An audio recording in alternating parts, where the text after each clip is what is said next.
자, 안녕하세요. 반갑습니다. 주식하는 열의 그대에게 이정열입니다. 자, 두산 로보틱스 죠. 제가 최근에 두산 로보틱스를 브리핑을 몇 차례 해드렸었는데, 일단은 저는 뭐 솔직하게 객관적으로 말씀을 좀 드리잖아요. 좋은 점, 안 좋은 점. 오늘 사실 토요일입니다. 오늘 3월 22일 토요일인데, 제가 어제는 좀 영상 촬영을 많이 못 올려드렸는데, 두산 로보틱스를 보진 못했어요.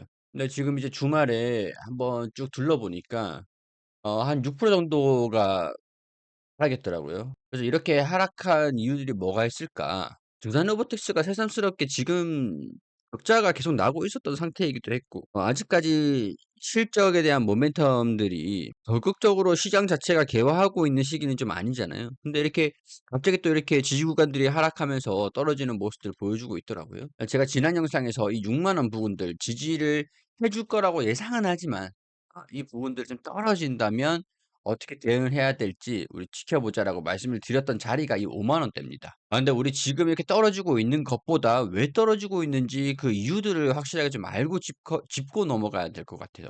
그래서 오늘은 거기에 따른 우리 두산 로보틱스가 떨어지고 있는 이유들에 대해서 설명을 좀 드리려고 합니다. 자, 일단은 다른 로봇 관련주들도 이렇게 떨어졌느냐? 뭐 대체적으로 비슷하게 좀 떨어지긴 했습니다.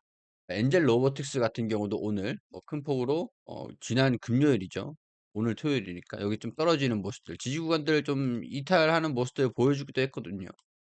레인보우 로보틱스 같은 경우도 오늘 4%대, 뭐 레인보우 로보틱스 같은 경우는 61선을 좀 이탈하는 모습들을 좀 보여주기도 했죠. KB테크 같은 경우도 소폭이지만 3.8%지만 21선을 좀 떨어뜨리면서 지지구간들 떨어졌네요. SAB테크는 일반적으로 정상적인 시장이었다고 하면 61선에서 반등이 좀 나왔어야 되는 그런 자리이기도 했는데, 수급에 대한 부분들은 그대로 이어졌으나 주가 자체가 조금 떨어지는 모습들. 해성 에어 로보틱스 외국인들이 순매수를 보여주긴 했는데 얘도 최근에 좀 지지구간들을 좀 떨어지고 있는 모습들. 대체적으로 좀 큰 폭으로 하락한 거는 두산 로보틱스인 것 같거든요. 제일 신규 상장된 TXR 로보틱스 얘는 제외하고, 두산 로보틱스가 최근에 가장 큰 폭으로 하락하기도 했는데 뭐 실적이야 다 고만고만합니다. 사실상 지금 자체적으로 로봇 같은 경우는 수익성이 그렇게 좋진 않아서 뭐 실적이야 다 고만고만한 상태인데, 수급이 그렇게 긍정적이진 않았어요. 외국인들이랑 기관이랑 좀 하게 매도하는 모습들을 보여주면서 개인 투자자들은 조금 순매수를 강화하는 그 기회로 활용하는 모습들을 보여주고 있는 것 같습니다. 일단은 제가 최근에 로봇 관련 종목들이 이렇게 떨어지고 있는 이유들은, 저는 살짝 이 로봇 산업이라는 것 자체가 예전에 전기차를 보는 그런 느낌이에요. 제가 한 2020년대쯤에 전기차 관련 종목들, 배터리 관련 종목들을 분석해 드리면서 이런 얘기들을 곧잘 했거든요. 어떤 얘기냐면, 당시에는 지금은 전기차가 흔하게 보이잖아요. 근데 당시에는 전기차를 보기가 굉장히 어려웠어요. 전기차를 보는 게 거의 없었죠. 아니 완전 없었죠. 내연기관차밖에 없었고, 지금은 불과 몇 년 사이에 전기차가 굉장히 판매가 많이 됐습니다. 길거리에서도 이제 택시가 거의 전기차잖아요. 그 당시에는 그렇지 않았어요. 18년도, 19년도까지만 하더라도 전기차는 생각도 못 하고 있었고, 19년도, 20년도 들어서면서 이제 전기차가 환경 규제가 강화되면서 전기차가 뜰 거다. 그 당시가 이제 트럼프하고 중국이랑 무역 전쟁을 강하게 막 하고 있었던 때였거든요. 그러니까 제가 이런 말씀을 왜 드리냐면, 로봇 같은 경우도 지금은 우리가 식당에서 서빙 로봇을 많이 보고 있고, 물론 그 공장 같은 경우, 자동차 같은 경우, 자동차 회사들, 공장 안에서 이 협동 로봇들을 많이 보고 있는 상태거든요. 근데 우리가 이 웨어러블 로봇이라든가 드론을 제외하고 의료용 로봇이라든가 그다음에 길거리의 휴머노이드 로봇이라든가 그런 로봇들이 잘 없잖아요. 근데 우리가 사실 지금 우리가 조작하는 RC 정도 수준의 로봇이라고 하면은 길거리에 뭐 흔할 수 있습니다. 근데 우리가 이걸 조종하면서 로봇을 데리고 다니는 건 의미가 없잖아요. 그러니까 한마디로 자동차로 치면은 자율주행이 돼야 된다는 건데, 자동차가 자율주행, 물론 이제 과학 기술 난이도가 높은 수준이긴 하지만 고속도로라든가 일반 도로, 그 공간이 한정되어 있습니다. 이걸 이제 판단을 하는 거는 또 AI 산업이 발전하면서 AI를 가지고 자율주행에 또 활용할지는 모르겠지만, 로봇을 우리가 가정에 두고 아니면 우리가 뭐 보행 의료용으로 쓴다든가 그렇게 활용하기 위해서는 이 인공지능의 발전이 필수적이라는 거죠. 근데 우리가 상식적으로 이런 인공지능 휴머노이드, 협동 로봇, AI 로봇 이런 것들이 출시가 되기엔, 그리고 출시가 된다 그래도 상용화를 시킬 만큼 양산을 해 가지고 상용화를 시킬 수 있을 만큼의 단가가 다 오는가? 경제성. 그런 것들도 중요하잖아요. 그런 시기적인 부분에서 봤을 때는 안타깝지만 아직까지는 영업이익이 잘 나올 수 있는 구조는 아니다. 그리고 특히나 두산 로보틱스 같은 경우는 협동 로봇을 팔기 위해서 생산을 좀 어느 정도 해 놨는데 팔리지 않다 보니까 재고가 좀 쌓였었고, 이 재고가 쌓인 게 재고자산 손실로 이어지게 되고, 이 재고를 빨리 팔려고 하다 보니까 마케팅을 또 하게 되고 영업을 하게 되고, 결국에는 동남아 쪽으로 대규모 계약을 체결하긴 했는데 이것도 이제 순차적으로 납품하는 데 시간은 걸릴 거고. 그러면 일단은 1 분기에는 적자가 축소는 될 거다. 또 이제 어떤 변수가 있을지 모르겠지만 축소는 될 거고, 축소가 한동안은 이어질 거지만 적자가 나는 그 시기를 예상을 해볼 때는 AI 로봇으로 공장으로 납품한다라는 소식이 들려줄 때까지 이건 시간이 좀 걸릴 것 같아요. 어느 정도 시간이 좀 걸릴 것 같거든요. 우리 협동 로봇이라는 게, AI 협동 로봇이라는 게 이 공장에 그냥 자기 알아서 혼자서 이렇게 하는 거는, 입력된 값으로만 움직이는 로봇 같은 경우는 지금 많아요. 단순하게 물류 로봇 같은 경우도 어떤 상품이 어디로 가야 되는지, 이거는 무슨 상품인지 분리를 해야 되는 거잖아요. 이게 뭐 과일인지, 이거는 컴퓨터 부품인지, 이거는 옷인지, 물류 로봇이 판단하고 분리해서 옷은 이쪽, 뭐 서울은 저쪽. 지금은 단순하게 바코드 찍어서 그거를 판단해서 그냥 보내주는, 분리하는 수준밖에 못 하는데, 이제 그 분리하는 공간도 사람이 들어갈 수가 없습니다. 왜냐면은 얘네들은 입력된 값으로만 움직이기 때문에 사람이 근처에 있으면 로봇이 그냥 멈춰 버려요. 그러면 공장 가동이 멈추는 거잖아요. 그러면 공장이 생산력이 떨어질 수밖에 없겠죠, 이게 빈도가 잦으면. 그래서 협동 로봇이라는 게 AI 기능을 탑재해서 사람이랑 같이 사람이 이렇게 하네? 그럼 난 이렇게 해야지. 안전성도 보장돼야 되기 때문에 기술적인 난이도가 굉장히 높습니다. 그러니까 아직까지 산업적인 부분에서 봤을 때도 이 로봇이라는 시장이 성장하기까지는 시간이 상당히 많이 남아 있는 상태라는 거죠, 냉정하게 따지고 보면. 제가 왜 이런 얘기를 말씀을 드리냐면, 근데 로봇 관련 종목들이 지금 떨어질 만한 요인들이 나오긴 했어요. 그게 뭐냐? 한국이 AI 산업이 쪼끔 미국이랑 중국보다는 좀 뒤쳐져 있죠. 근데 로봇도 밀리기 시작했다는 게 검증이 됐거든. 큰 손들이 주목한다. 휴머노이드 로봇의 혁명이 온다. 로봇 시장들이 지금 우리가 보고 있었던 지금까지의 관점이 이제 앞으로는 바뀔 것 같아요. 근데 이거를 우리나라 로봇 기업들이 수혜를 보느냐? 그거는 또 아닌 것 같거든. 보세요. 오픈AI, 엔비디아, 테슬라를 비롯해 몇몇의 중국 기업들이 저 바다에 기준을 세우고 있다. 중국의 휴머노이드 로봇 공약 분야 빠르게 발전하고 있다. 이 중국은 로봇 산업을 적극적으로 발전시키고 있다. 2025년도까지 대량 생산한다는 목표다. 지금 우크라이나가 전쟁이 되면서 입증이 됐던 게 그 드론. 사실 우리가 드론이라는 게 처음에 했을 때 뭐 '저게 얼마나 경쟁성이 있겠어.' 그런 생각들은 솔직하게 저는 좀 그렇게 생각을 했어요. 근데 이번에 전쟁하는 걸 보면서 '와, 전 세계 이제 현대전의 양상이 그냥 드론이구나. 무조건 드론이구나.' 근데 그 드론 시장이, 중국이 드론 시장을 다 점령하고 있습니다. 우리나라는 사실 드론을 하려 그래도 수익성이 안 돼요. 돈이 안 되거든. 그럼 결국에는 중국한테 의존할 수밖에 없어요. 우리나라도 방산 쪽으로 들어가는 거 말고 우리가 드론을 만들려고 하면, 드론을 쓰려고 하면 중국산 드론을 쓸 수밖에 없어요. 하지만 지금 뭐 어떤 부품이든 간에 어떤 제품이든 간에 중국 아닌 게 없기도 하잖아요. 그러니까 이 드론 산업이 앞으로 로봇도 그렇게 따라갈까 봐 그게 걱정인 거예요, 지금. 이거 보세요. 세계 최초로 사이드 플립을 성공을 했습니다. 이 한 공간에서 앉아 가지고 저도 못하는 거거든요, 사실. 이거 할 수 있으신 분들, 제 영상 보시는 분들 중에 몇 분이 계실까요? 이거를 중국 로봇이 해냈습니다. 이게 가능하다라는 게, 로봇이 쿵푸를 해요, 로봇이 쿵푸를. 이게 참 가능하다라는 게 굉장히 좀 신기한데, 옆으로 이렇게 돌려차기를 하잖아요. 이게 미국 업체들 중에서도 극소수가 될 것 같은데, 이거를 영상을 한번, 옆돌기 이렇게 옆돌기를 하는데 대단하죠. 이거 할 때는 뭐 보시면 아실 것 같은데, 이렇게까지 가능한 로봇이 무엇이나 될까? 근데 이제 여기에 인공지능까지 탑재되면 진짜 이제는 사람이 없는 세상이 곧 올 것 같다라는 거죠. 중국 로봇 개발 회사가 만든 휴머노이드 로봇 D1인데, 세계 최초로 사이드 플립을 성공했다. 이거는 뒤로 도는 것보다 저도 못하지만 사람도 뒤로 도는 건 어려운데 이 백플립보다 더 어려운 동작이라고 해요. 쿵푸 동작을 하면서 회전을 하면 발차기. 이것도 문제긴 하죠.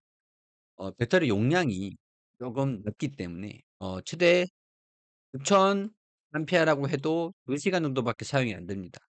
이것도 사용화를 막는 장애물인 거기도 한데 배터리 용량을 좀 늘려야 하루에 그래도 6 시간, 4 시간에서 6 시간 정도는 사용할 수 있어야 될 거잖아요. 근데 배터리 기술이 아직까지는 그렇지 않기 때문에 그리고 더 고난도, 더 높은 수준의 기능을 요구를 할 경우에는 더 많은 전력 소모가 있게 됩니다. 이 감시 카메라, 감지 카메라 그리고 연산 능력 이런 것들을 더 고성능으로 요구를 할 경우에는 시간이 더 줄어들 수밖에 없겠죠. 그래서 아직까지는 협력 로봇이긴 해요. 왜냐면은 공장에서 한 자리에서 일만 하면은 전선을 꽂아 두면 되기 때문에 전력 사용량은 많겠지만 중국이 가정용으로 지능형 로봇을 보급한다고 합니다. 이거는 의미가 다른 내용들이기도 해요. "지능형 가사 로봇을 보급하기로 한다. 휴머노이드 로봇 보급도 추진하고 목표 기간 내에 1만 대를 판매하겠다." 근데 사실 냉정하게 좀 따지고 보면 두산 로보틱스가 이렇게 판매하라면 판매할 수 있을까? 우리나라에서 지금 로봇을 저렇게 판매하려고 하면 가능한 회사가 몇 곳이 있을까? 근데 또 중요한 게 중국을 이길 수 있을 정도의 가격이어야 된다라는 게 이거는 말이 안 되는 거죠. 올해 안으로 양산해서 카페하고 약국 그리고 휴머노이드 로봇을 보급하겠다. 기능형이잖아요. 약 4천만 원입니다. 4천만 원. 나중에는 가격이 더 낮아지겠죠. 우리나라는 이 4천만 원을 4천만 원에 이 로봇을 내놓을 수 있을지도 이게 무서운 거거든요. 인간형 로봇이 경쟁적으로 출시가 돼서 가격은 더 떨어지고 대중화가 생각보다 빠르게 될 것으로 보인다. 우리나라는 준비가 됐는가? 믿을 거는 보스턴 다이나믹스밖에 없지 않나. 보스턴 다이나믹스의 아틀라스 이렇게 옆돌기하고 있고요. 이렇게 앉았다가 이렇게 일어서는 모습. 그리고 이렇게 앞돌기, 관절을 허리 여기 골반을 그냥 바로 골반을 돌려버리네요, 이렇게. 이렇게 공장에서도 일하는 모습. 이 휴머노이드의 미래잖아요, 이게. 이렇게 사람이랑 같이 이렇게 움직이면 이렇게 공간이 위치가 어디 왔다 갔다 하는 것들도 보면서 뭐 실패하는 모습이라고 해요, 일단. 이걸 가지고 판단하면서 적극적으로 하는 거잖아요. 사람이 이 물건을 이렇게 옮겨 놓으면 사람이랑 같이 협력할 수 있는 그런 로봇, 그런 것들이 보급이 되고. 어쨌든 간에 우리나라가 지금 믿을 수 있는 거는 보스턴 다이나믹스밖에 없지 않나 싶습니다, 사실상. 근데 그 두산 로보틱스하고는 조금 분야가 좀 다르기도 하죠. 두산 로보틱스 같은 경우는 협동 로봇이라고 해서 이게 이제 협동 로봇이라고 하는 거거든요. 여기에 이제 카메라를 달든가 뭐 모터를 달든가 이렇게 사용 요구에 따라서 이런 식으로 어떻게 생각해 보면은 테이블에 딱 붙어 가지고 뭐 커피를 타주는 로봇 이런 제조하는 로봇 이제 볼트를 드릴을 달면은 드릴이 되겠죠. 그런 식으로 이런 식으로 지금은 이제 산업용 로봇으로 판매가 되고 있다. 이게 더 무거운 걸 들어야 되면은 하체 이 부품의 크기 자체가 커지고 관절도 단단해야 되니까 뭐 모터라든가 금속기 그런 것들도 더 튼튼해야 되고 더군다나 무게를 무겁게 들면서 부러지지 않으려면은 경량화도 돼야 되고 이 휴머노이드 로봇이랑은 좀 다르지만 앞으로 이렇게 인간형 로봇이 필요한 시대인데 두산 로보틱스 같은 경우는 AI 로봇을 연내에 선보이겠다라는 얘기는 있었지만 아직까지는 시간이 좀 더 걸릴 것으로 중국은 지금 상용화한다고 저렇게 난리인데 '우리나라 기업들은 뭐 하고 있나.'라는 게 지금 이렇게 주가에 반영된 거라고 보시면 되겠죠. 쪼끔 장기적으로 보실 필요는 있을 것 같습니다. 일단은 1 분기 실적 자체는 여기 1 분기 실적 자체는 좀 적자를 축소하는 모습들을 보여줄 거예요. 재고가 있었던 게 동남아 쪽으로 판매한다라는 게 있었기 때문에 또 그 사이에 마케팅 비용을 또 많이 사용했다라고 하면은 적자가 또 확대될 수도 있겠는데 일단 좀 개선된 실적들이 나와 주기를 바라봐야 될 것 같습니다. 두산 로보틱스 지지 구간들 일단 이 6만 원들 이탈했죠. 어떻게 대응을 잡아 가야 되느냐 말씀드리기 전에 제가 무료로 나눠 드리고 있는 검색식 홍보 간단하게 짧게만 하고 가겠습니다. 자 우리 주식가격 여러분들에게 그리고 제도권 투자 자문사 보넥스트 투자 자문이랑 함께 협력 이벤트를 진행합니다. 첫 번째는 검색식을 무료로 나눠 드리고 있는데 이 검색식은 제가 만든 검색식이에요. 검색식은 여기 보시면 12월 4일 써니전자하고 코나아이가 나왔습니다. 12월 4일. 여기 60% 70% 올라갔다고 되어 있는데 이게 어느 자리에서 나오냐면 여기 보세요. 12월 4일 여기입니다. 여기. 딱 바닥이잖아요. 바닥에서 거래량 터지는 이 날에 이런 차트들을 잡으면 되거든. 이 검색식 설정법이 우리가 모든 종목들이 상장되어 있는 대부분의 종목들을 우리가 다 확인할 수가 없어요, 물리적으로. 그래서 이 검색식으로 이용을 해 가지고 순이익이 어느 정도 순이익률이 나오고 있는 기업들 중에서 외국인이랑 기관이랑 순매수하고 있는 종목들이 있으면 갑자기 이런 식으로 돌파하는 모습들을 보여주고 있는 종목들을 뽑아 줘. 라고 했을 때 지금 나오는 주정그 검색식 이거는 오늘 지난 이제 금요일이죠. 금요일 났던 거는 SK하이닉스랑 SFA 반도체 이렇게 나와 있습니다. 이게 또 다음에 이 써니전자처럼 이렇게 70%가 올라가는 모습들을 보여줄지 이렇게 급등하는 자리 여기서 3,235원까지 이 고가가 1,920원 정도 수준이었는데 3,235원까지 70%가 올라갔으면은 뭐 거의 돈을 복사한 수준이 되겠죠. 그리고 코나아이입니다. 코나아이인데 코나아이도 여기 12월 4일에 코나아이 검색이 됐잖아요. 코나아이가 이 중에서 어디일까? 한번 맞춰보세요. 맞춰보세요. 여기 뭐 많잖아요. 많잖아요. 많잖아요. 많은데 딱 여기 12월 4일, 12월 4일이니까 딱 이날 다른 많고 많은 날 중에 이날 딱 검색이 된 거예요. 12월 4일에 검색되고 난 다음에 33,800원까지 급등하는 모습들을 보여줬죠. 70% 가까이 상승을 한 겁니다. 자, 마지막으로 여기 파미셀이 12월 6일에 뭐 다른 종목들도 있었지만 파미셀이 12월 6일에 122%가 상승했다고 나와 있죠. 12월 6일이죠. 파미셀도 멀리 봤을 때 뭐 여기도 나왔을지 모르겠지만 바로 여기 완전 발바닥에서 무릎도 아니고 뭐 발목도 아니고 완전 발바닥에서 나온 거예요. 12월 6일 이날이죠. 갑자기 급등하는 신호가 뜨면은 말해줘. 라고 한 게 이 자리인 겁니다. 바닥에서. 바닥에서 급등하는 모습들 쭉 올라와 가지고 만 12,902 원까지. 이게 5,250원에서 5,250원 여기서 여기까지 12,920원까지. 이때가 146%가 올라가게 된 거죠. 이거를 우리가 밥 먹으려고 하는 건 아니잖아요. 물론 이런 종목들이 나오는 게 운이 또 따라줘야 되긴 해요. 그래도 충분히 효율적이다는 거. 저도 많이 사용하는 검색식이기도 합니다. 분명히 도움이 되실 거라 생각을 해요. 이 검색식을 그대로 제가 무료로 보내드리는 거예요. 근데 우리 검색식 설정할지 모르시는 분들도 계시잖아요. 이렇게 검색식을 제가 드린다고 해도 설정하고 사용하는 방법들은 모르시는 분들도 분명히 계실 거기 때문에 그럴 줄 알고 제가 이 검색식 PDF로도 드리고 영상으로도 따라하시면 되게끔 이렇게 설정하는 방법들 하나하나 영상으로 촬영을 해 놨습니다.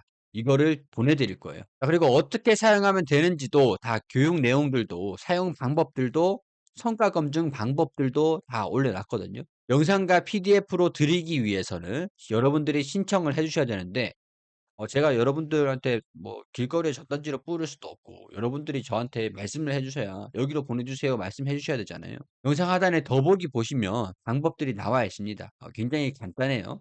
이메일만 알려주시면은 제가 PDF랑 영상이랑 보내드리겠습니다.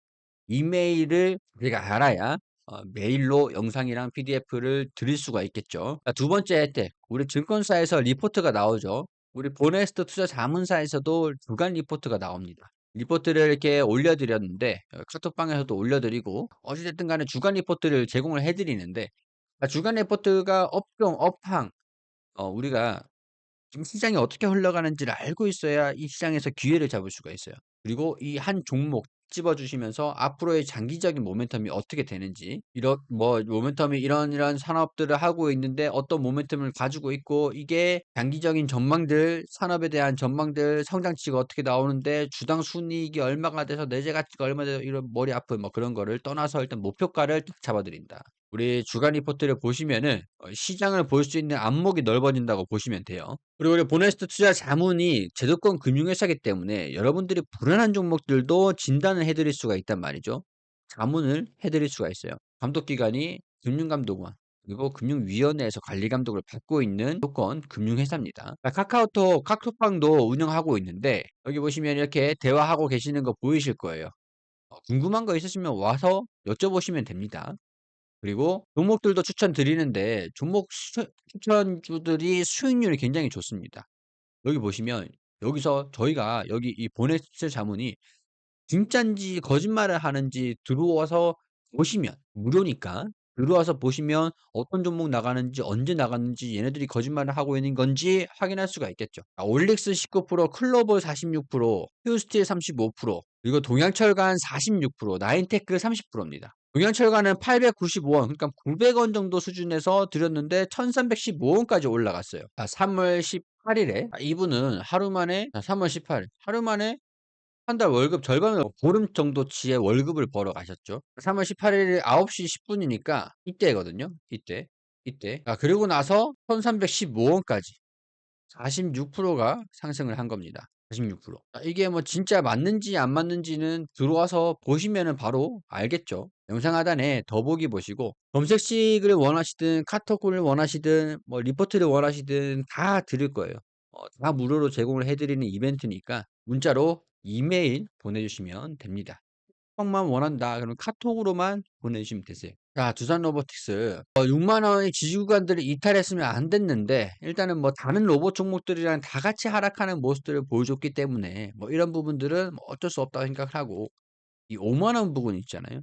일단 재무적으로도 영업이익이 적자가 나오고 있는 상태이기 때문에 이게 기업에 대한 적정 주가 가치를 따지는 건 조금 무리가 있는 시기이긴 해요, 현실적으로.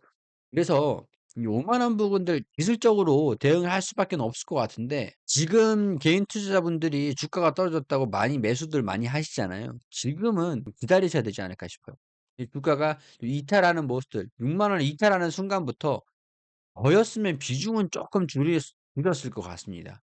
비중을 좀 줄였다가 이 5만 원에 다시 사는 거죠. 여기서도 반등이 나오는지 이런 식으로 반등 나오는지 확인을 해야 되거든요. 얘는 좀 극단적이긴 한데 이런 식으로 주가가 좀 떨어지다가 반등이 나오느냐. 주가가 떨어지다가 이런 식으로 돌파를 하거나 반등이 나오는 시도를 확인을 하고 대응을 잡아야 한다는 거죠. 자, 만약에 제가 이 95,900 원에서 10주를 샀어요. 지지 구간들을 제가 21선으로 잡았는데 이탈했어. 떨어졌어. 그러면 저는 이날에 5주 정도는 정리를 하고 그러면 내가 5주에 언제 사냐. 나중에 한 이 부분에서 지지 구간들을 보면서 돌파하는 시도가 나오는 아마 이때쯤에 좀 샀지 않았을까. 5주를 다시 사요. 그러면 손실은 여기서 조금 봤지만 여기서 순매수를 해 주면서 평균 단가가 일단 더 낮아지게 되죠. 낮아지게 되고 손실이 어느 정도 나겠지만은 여기서 이 정도로 좀 회복하면 손실을 축소시키고 정리를 할 수가 있어요. 이런 식으로 대응을 잡아가는 게 중요한 건데 이 이탈되는 구간이 지금이었다고 보거든요. 여기서도 내가 여기서 10 주를 샀는데 여기 11선에서 이탈을 했어요. 그래서 반등 나올 때 아래 꼬리 쭉 달아올릴 때 여기서 5 주를 정리한 걸 다시 5 주를 사는 거죠. 그러면은 평균 단가가 여기 고정을 받잖아요. 그래서 여기서는 한 팔래 그러고 5 주 갖고 있고 5 주이니까 10 주를 다 팔아 버리는 거죠. 손실은 여기서 쪼끔은 받겠죠. 그렇지만 나중에 또 떨어질 때 여기서 반등 나오는 거 확인하고 여기에서 또 접근했다가 수익 나왔을 때 털고 나오면 여기서 손실 난 거를 끝낸 거예요.清산을 다 해 버린 거죠. 지금이 그런 자리다. 지금이. 떨어졌다가 이 5만 원 부근에서 이 5만 원 부근이라는 게 상장된 시가가 59,100 원이거든요. 여기 59,100원 떨어지면은 진짜 이 4만 원, 3만 원대까지 가야 되는 경우가 생길 수도 있어요. 그러니까 우리가 지금은 섣부르게 매수를 해서 기금을 확대시키기보다는 떨어지는 칼날을 잡지 말라라고 하듯이 어디까지 떨어지는지 좀 지켜보자. 근데 이게 나쁜 건 아니죠. 왜냐하면 장기적으로는 긍정적인 로봇 산업 중국에는 좀 밀릴 우려감들이 있어서 주가가 좀 빠지고 있는 상태지만 주가가 더 저렴해지면 우리가 대응을 잡을 수 있는 방법을 알면 대응을 잡아가면 되는 것들이기 때문에 주가가 하락하게 되면 이거는 현명한 투자자라면 전략적으로 대응을 잡아가시는 거를 저는 했다. 이렇게 말씀드리고 싶습니다. 두산 로보틱스 조금 많이들 불안하실 것 같은데 우리가 도움을 받을 수 있는 곳은 최소한 있잖아요. 뭐 저도 있고 여기 보네스트 투자 자문도 방문이 가능한 곳이기 때문에 도움이 필요하신 분들은 부산 로보틱스라고 보내주시면은 제가 전달을 해 놓을게요. 우리 협업사니까 우리 채널 구독자분들이 좀 힘들다고 하는데 좀 도와주세요. 두산 로보틱스라고 연락이 오면 문자가 오면 좀 신경 좀 써 주세요. 그렇게 전달을 또 해 놓겠습니다. 자, 시청해 주셔서 감사드리고 저는 또 다른 종목으로 인사드릴 수 있도록 하겠습니다. 구독과 좋아요 잊지 마시고요. 채널로 놀러 오시면은 다른 종목들도 많이 있으니까 참고 부탁드리도록 하겠습니다. 자, 오늘 영상에서 제가 말씀드린 내용들은 단순하게 제 개인적인 의견이기 때문에 투자 판단에 참고만 해 주시기를 당부드리고, 저를 막 절대적으로 주식시장에서는 누구를 믿어서는 안 되기 때문에 저를 절대적으로 막 믿고 그러시진 않으셨으면 좋겠습니다.